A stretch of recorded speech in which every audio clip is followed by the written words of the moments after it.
Hi there, welcome to Flip Teaching, Day 1 of Analysis. We are going to analyze John Boyne's novel, The Boy in Striped Pajamas. In today's lesson, we will learn what is analysis, how to annotate for analysis, the PEE method, the application of PEE method.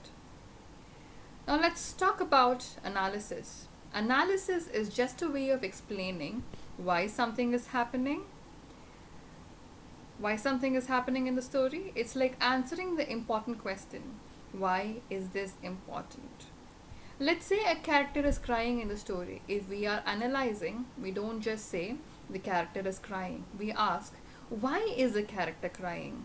What does it tell us about how they feel? So, when you are analyzing, you are explaining what the crying means.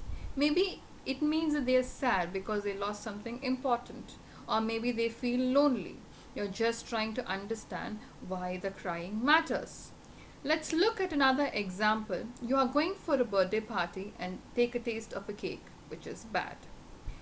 You don't say it is bad just like that, rather, you consider why it is bad. The texture could have been hard, the flavor is too strong, extremely sweet, no proper icing. You arrive at the conclusion this was done by an amateur and it does not taste good. So, in simpler words, analysis means looking at what happens and asking why is it important in a story. Okay, now having understood the term analysis, now let's look into how to apply this analysis by annotating the passages in our novel. So next, how to annotate for analysis. So keep in mind three important things when you are annotating for analysis. First, underline key phrases.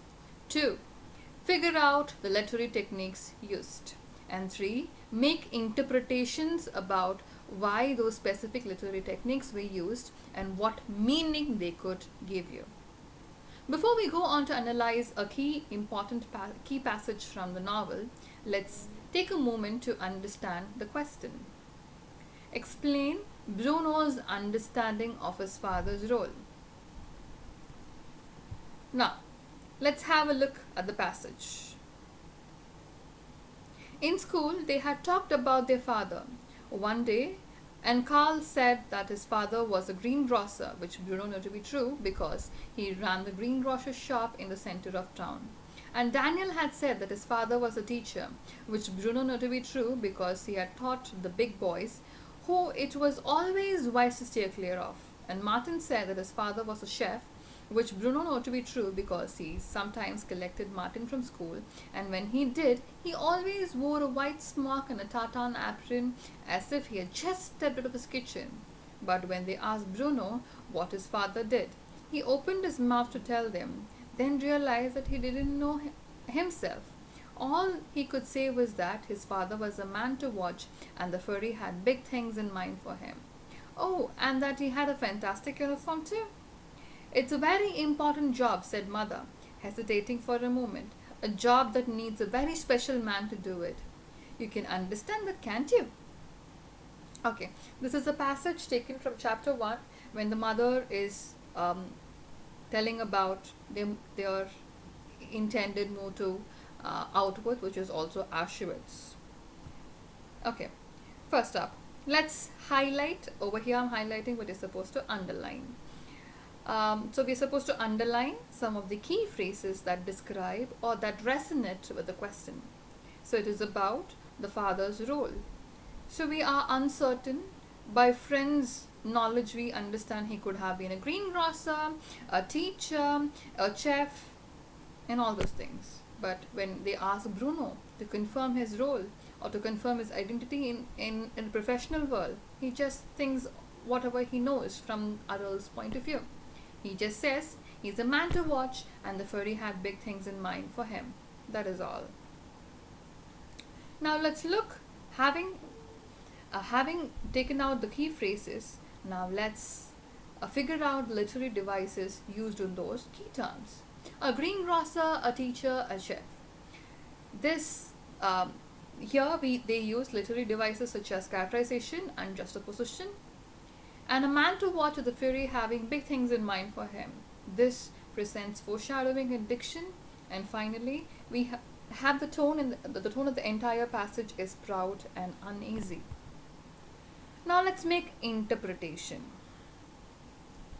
Through phrases like greengrocer, teacher, and chef, Bond relieves the identities of Bruno's friend and their fathers. The jobs are clear, and this makes the characters more relatable. In contrast, Bruno's father is always shrouded in mystery. His job is not explained, which creates tension among the readers. Okay, and as well as it is juxtaposition because when the other children's father's role are clear and it is clear and as well as it is well known, and whereas his father is something always in mystery, we can see that there are two contrasting roles which is being presented to us as readers. Moving on, next we have foreshadowing. The phrase hints at Bruno's father's importance in the Nazi regime. This foreshadowing suggests that something much darker is coming, and they have used diction.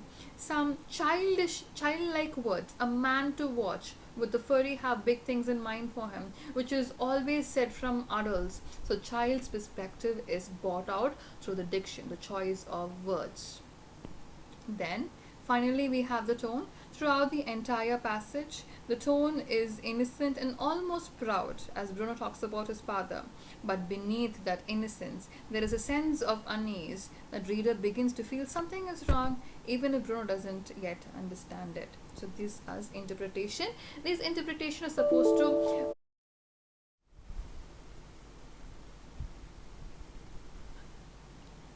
okay. This is about interpretation. Interpretation, you will write it in the margins of the passage. So when you are doing your PEE analysis, it becomes easier for you to take these examples and write it down. So please note this very carefully. Moving on from here, let's understand PEE method. Okay, so I know that PE method might be daunting for somebody. Now let's learn it with an interesting story. Now, don't worry, it's not about eating peas, even though peas are delicious. It's a simple way to write and talk about things that help make our ideas super clear and strong. Let's get started. So, once upon a time, there was a dog named Max and a cat named Whiskers. They were best friends, but they had one problem. They always argued about who was the best at playing games. One sunny afternoon, Max and Whiskers were sitting in the backyard when they decided to play a game. Max said, "I am the best at playing fetch." He wagged his tail excitedly, ready to prove his point. Whiskers raised an eyebrow and said, "No way, Max. I am the best at playing hide and seek." She twitched her whiskers, ready to show off her skills. Max and Whiskers couldn't agree on who was better, so they decided to have a challenge. Max would show off his fetch skills, and Whiskers would demonstrate how she was at hide and seek. Max's turn. The fetch champion. Max ran to the other side of the yard and turned to look at Whiskers. "Watch me, Whiskers," he said. He grabbed the ball with his mouth, ran back to Whiskers, and dropped it at her feet. Whiskers laughed. "Oh, that was good, but can you do it again?" Max wagged his tail and ran to get the ball again. He brought it back over and over, never once stopping to take a break. "See, I can bring it back every single time. I'm the best at fetch," he said proudly. Whiskers' turn. The hide and seek expert. Now it was Whiskers' turn. She darted off into the tall grass and quickly disappeared. Max waited and waited, his tail wagging, but he couldn't see Whiskers anywhere. Whiskers was good at hiding that Max couldn't find her. He searched high and low behind bushes, under trees, and even in the flower pots, but Whiskers was nowhere to be seen. Finally, after what felt like forever, Whiskers jumped out from behind a tree and meowed. "Here I am, Max. I am the best at hide and seek." Now comes the big question. Max and Whiskers looked at each other, both proud of the skills. So said Max, Who is the best at games? You with your hiding or me with my fetching? They both thought for a moment. Finally, Max said, "Let's settle it." And he knew a way. That is, using the PEE method to figure it out. Max stood up, ready to explain using PEE. He said, "I am the best at playing fetch."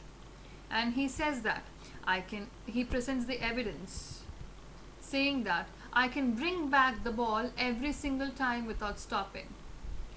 And he gives a reason because he never gets tired. He went multiple times, he came multiple times, but he did not get tired and always brings the ball back, which means that he's best at